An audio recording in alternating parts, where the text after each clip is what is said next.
ನಮಸ್ತೆ ಎಲ್ಲರಿಗೂ welcome to my channel. ನಾವು ಬಾಂಬೆಯಲ್ಲಿ ಇವಾಗ ಮಧ್ಯಾಹ್ನ ಆಗಿದೆ, ಊಟ ಕೊಡ್ತಾ ಇದ್ದಾರೆ ಎಲ್ಲರಿಗೂ. ಇಲ್ಲೊಂದು ಪಾರ್ಕಲ್ಲಿ ನಿಲ್ಲಿಸಿ ಊಟ ಕೊಟ್ಟರು ನಮಗೆ.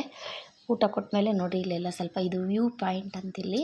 ಇಲ್ಲಿ ನಿಂತ್ಕೊಂಡು ನೋಡಿದ್ರೆ ಬೀಚು ಮತ್ತು ಈ ಕಡೆ ಅಪಾರ್ಟ್ಮೆಂಟ್ಸು ಕಾಂಪ್ಲೆಕ್ಸ್ಗಳೆಲ್ಲ ಕಾಣಿಸುತ್ತೆ. ಇಲ್ಲೊಂದು ಸ್ವಲ್ಪ ಹೊತ್ತು ಓಡಾಡ್ಕೊಂಡಿದ್ದೋ ಈ ಪಾರ್ಕಲ್ಲಿ ಎಲ್ಲರೂ ಊಟ ಮುಗಿಸ್ಕೊಂಡು. ನೆಕ್ಸ್ಟ್ ಇಲ್ಲೇ ವಾಶ್ರೂಮ್ ಇತ್ತು. ಎಲ್ಲರೂ ಮುಖ ಎಲ್ಲ ತೊಳ್ಕೊಂಡು ಫ್ರೆಶ್ ಆದರು. ಮತ್ತು ನಮ್ಗೆ ಇಲ್ಲಿ ಕರ್ಕೊಂಡು ಹೋಗೋದು ಇನ್ನೂ 2 ಪ್ಲೇಸ್ ಇದೆ, ಮಹಾಲಕ್ಷ್ಮಿ ಟೆಂಪಲ್ಲು ಮತ್ತು ಗಣೇಶ ಟೆಂಪಲ್ಲು. ಇವಾಗ ಮಹಾಲಕ್ಷ್ಮಿ ಟೆಂಪಲ್ಗೆ ಕರ್ಕೊಂಡು ಬಂದಿದ್ದಾರೆ, ಹೋಗ್ತಾ ಇದ್ದೀವಿ. ಇಲ್ಲಿ ಹೋಗೋ ದಾರಿಲಿ ದೇವಸ್ಥಾನ ಏನು ರಿನೋವೇಷನ್ ಮಾಡ್ತಾ ಇದ್ದಾರೆಲ್ಲ, ಮತ್ತು ಇದೇ ದಾರಿಲಿ ಹೋಗಬೇಕು. ದೇವಸ್ಥಾನ ಆ ಕಡೆ ಇರೋದು ನಾವು ನೋಡ್ದು ಫ್ರಂಟು, ಆದರೆ ಈ ಕಡೆಯಿಂದನೇ ಹೋಗ್ಬೇಕಂತೆ, ಆ ಕಡೆಯಿಂದ ಬಿಡೋದಿಲ್ವಂತೆ. ಸರಿ, ಇದು ಒಂಥರ ಸಂಧಿ ಇದೆ, ಇಲ್ಲೆಲ್ಲ ಮನೆಗಳಿದೆ. ಈ ಕಡೆಯಿಂದ ಹೋಗ್ತಾ ಇದ್ದೀವಿ. ಹತ್ರನೇ ಇದೆ, ವಾಕ್ ಮಾಡ್ಕೊಂಡು ಹೋಗೋಷ್ಟೇ ಡಿಸ್ಟೆನ್ಸ್ ಇದೆ, ಹತ್ರನೇ ಇದೆ. ಮತ್ತು ಬರ್ತಾ ಇದ್ದೀವಿ. ಇಲ್ಲಿ ದೇವಸ್ಥಾನದ ರೋಡೇ ಇದು. ಇಲ್ಲಿ ಮಹಾಲಕ್ಷ್ಮಿ ಟೆಂಪಲ್ ಇದೆ. ಇದನ್ನು ನೋಡಿಕೊಂಡು ಮತ್ತು ನಾವು ಗಣೇಶ ಟೆಂಪಲ್ಗೆ ಹೋಗ್ತೀವಿ. ಇಲ್ಲಿ ಫ್ಲವರ್ಸ್ ನೋಡಿ, ನಾವು ನೋಡಿದ ಪ್ರಕಾರ ಫ್ಲವರ್ಸ್ ಎಲ್ಲ ಕಡೆಯೂ ಚೆನ್ನಾಗಿರುತ್ತೆ. ಒಂಥರ ಡಿಫ್ರೆಂಟಾಗಲಿ ಫ್ಲವರ್ಸ್ಗಳು.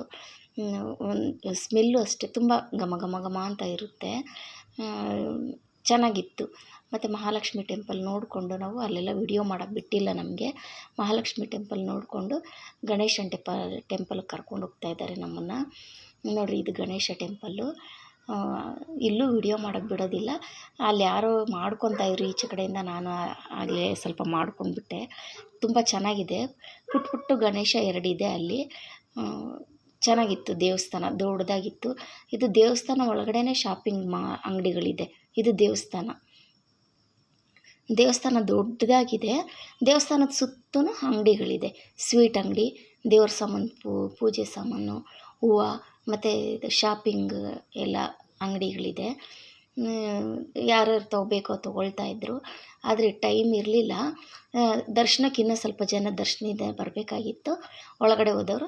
ಅದಕ್ಕೆ ಇಲ್ಲಿರೋರು ಸ್ವಲ್ಪ ಪರ್ಚೇಸಿಂಗ್ ಮಾಡ್ತಾಯಿದ್ರು. ನಾನು 2 ಸರಿ ಹೋಗಿ ದರ್ಶನ ಮಾಡ್ಕೊಂಡು ಬಂದ್ಬಿಟ್ಟೆ. ಇಲ್ಲಿ ಫ್ಲವರ್ಸ್ ಅಂತೂ ತುಂಬ ಚೆನ್ನಾಗಿದೆ. ವೆರೈಟಿ ಹಾರ ಕಟ್ಟಿರ್ತಾರೆ. ನಾನೇನೋ ಈ ಡೂಪ್ಲಿಕೇಟ್ ಹೂವು ಇರುತ್ತೆ ಅಂತ ಹೋಗಿ ಮುಟ್ಟು ನೋಡಿದ್ರೆ ಅದು ಡೂಪ್ಲಿಕೇಟ್ ಹೂವು ಅಲ್ಲ, ಒರಿಜಿನಲ್ ಹೂವೇ. ತುಂಬ ಚೆನ್ನಾಗಿ, ಇದೆಲ್ಲ ನಾನು ಪೇಪರ್ ಹೂವು, ಅದೇ ಪ್ಲಾಸ್ಟಿಕ್ ಪೇಪರಲ್ಲಿ ಮಾಡ್ತಾರಲ್ಲ ಅದು ಅಂದ್ಕೊಂಬಿಟ್ಟೆ. ದೂರದಿಂದ ಹಂಗೆ ಕಾಣಿಸ್ತು. ಹತ್ರ ಹೋಗಿ ಮುಟ್ಟಿ ನೋಡಿದೆ ನಾನು. ಇಲ್ಲ, ಇದು ಒರಿಜಿನಲ್ ಹೂವು. ಎಷ್ಟು ಚೆನ್ನಾಗಿ ಮಾಡಿದ್ದಾರೆ ನೋಡಿ, ತಾವರೆ ಹೂವದೆಲ್ಲ ಹಾರ, ಪ್ರತಿಯೊಂದರಲ್ಲೂ ಹಾರ ಮಾಡಿದ್ದಾರೆ. ಇಲ್ಲಿ ಎಷ್ಟೊಂದು ವೆರೈಟಿ ಹೂವು. ಇಲ್ಲಿ ವೀಳ್ಯದೆಲೆಯಲ್ಲಿ ಕೂಡ ಒಂಥರ ಹಾರ ಥರ ಮಾಡಿದ್ದಾರೆ ನೋಡಿರಿ. ಸಂಪಿಗೆ ಹೂವು, ವೀಳ್ಯದು, ಮಲ್ಲಿಗೆ ಹೂವು, ಮತ್ತು ಕಣಗ್ಳ ಹೂವು, ಎಲ್ಲ ಹೂವೂ ಇಲ್ಲೇ ಇದೆ. ಎಷ್ಟು ಘಮ ಘಮ ಅಂತ ಇದೆ ಅಂದರೆ ಅಷ್ಟು ಚೆನ್ನಾಗಿ ಕಟ್ಟಿ ಇಟ್ಟಿದ್ದಾರೆ. ತುಂಬ ವೆರೈಟಿಯಾಗಿ. ನಾವು ಮಲ್ಲೇಶ್ವರದಲ್ಲೆಲ್ಲ ಕಟ್ತಾರೆ ನೋಡಿರಿ, ಬೆಂಗಳೂರಲ್ಲಿ ಆ ಥರ. ವೀಳ್ಯದೆಲೆಯಲ್ಲಿ ಕೂಡ ಒಂಥರ ವೆರೈಟಿ ಕಟ್ಟಿ ಇಟ್ಟಿದ್ದಾರೆ. ಇಲ್ಲಿ ಚೆನ್ನಾಗಿತ್ತು. ಗರಿಕೆ, ದಾಸವಾಳ ನೋಡಿರಿ, ವೀಳ್ಯದೆಲೆಗೆ ಒಂದೊಂದು ಸುಗಂಧ ರೋಜ ಇಟ್ಟು ಕಟ್ಟಿದ್ದಾರೆ. ಎಷ್ಟು ಚೆನ್ನಾಗಿ ಕಟ್ಟಿದ್ದಾರೆ. ಸಂಪಿಗೆ ಹೂವು ತುಂಬ ಚೆನ್ನಾಗಿತ್ತು ನೋಡಿರಿ. ತಾವರೆ ಹೂದಲ್ಲಿ ಹಾರ ಎಷ್ಟು ಚೆನ್ನಾಗಿ ಕಟ್ಟಿದ್ದಾರೆ. ಚೆನ್ನಾಗಿತ್ತು. ನಾನು ಇಲ್ಲೆಲ್ಲ ಸ್ವಲ್ಪ ಓಡಾಡ್ತಾ ಇದ್ದೆ, ಇನ್ನೂ ಸ್ವಲ್ಪ ಜನ ಬರಬೇಕಾಗಿತ್ತು ಅಂತ. ತುಂಬ ಚೆನ್ನಾಗಿತ್ತು. ಇಲ್ಲೆಲ್ಲ ಸುತ್ತೂ ದೇವಸ್ಥಾನದ ಸುತ್ತೂ ಹಾರ ಎಲ್ಲ ಮಾರ್ತಾಯಿದ್ದು ಚೆನ್ನಾಗಿತ್ತು. ನಾವೆಲ್ಲ ನೋಡಿಕೊಂಡು ಮತ್ತೆ ಇವಾಗ ಬಸ್ ಹತ್ರ ಹೊರಡ್ತಾ ಇದ್ದೀವಿ. ಬಸ್ ಹತ್ಕೊಂಡು ಇನ್ನಷ್ಟೇ ಇಲ್ಲಿ ಬಾಂಬೆಯಲ್ಲಿ ನಮಗೆ ನೋಡಿಸಿದ ಪ್ಲೇಸ್ ಇಷ್ಟೇ, 3 ಪ್ಲೇಸ್ ತೋರಿಸಿದ್ದು ನಮಗೆ. ಗಣೇಶ ದೇವಸ್ಥಾನ, ಮಹಾಲಕ್ಷ್ಮಿ ದೇವಸ್ಥಾನ ಮತ್ತು ಇಂಡಿಯಾ ಗೇಟ್ ಅಷ್ಟೇ. ಅಷ್ಟು ನೋಡೋಷ್ಟೊತ್ತಿಗೆ ಟೈಮ್ ಆಯಿತು.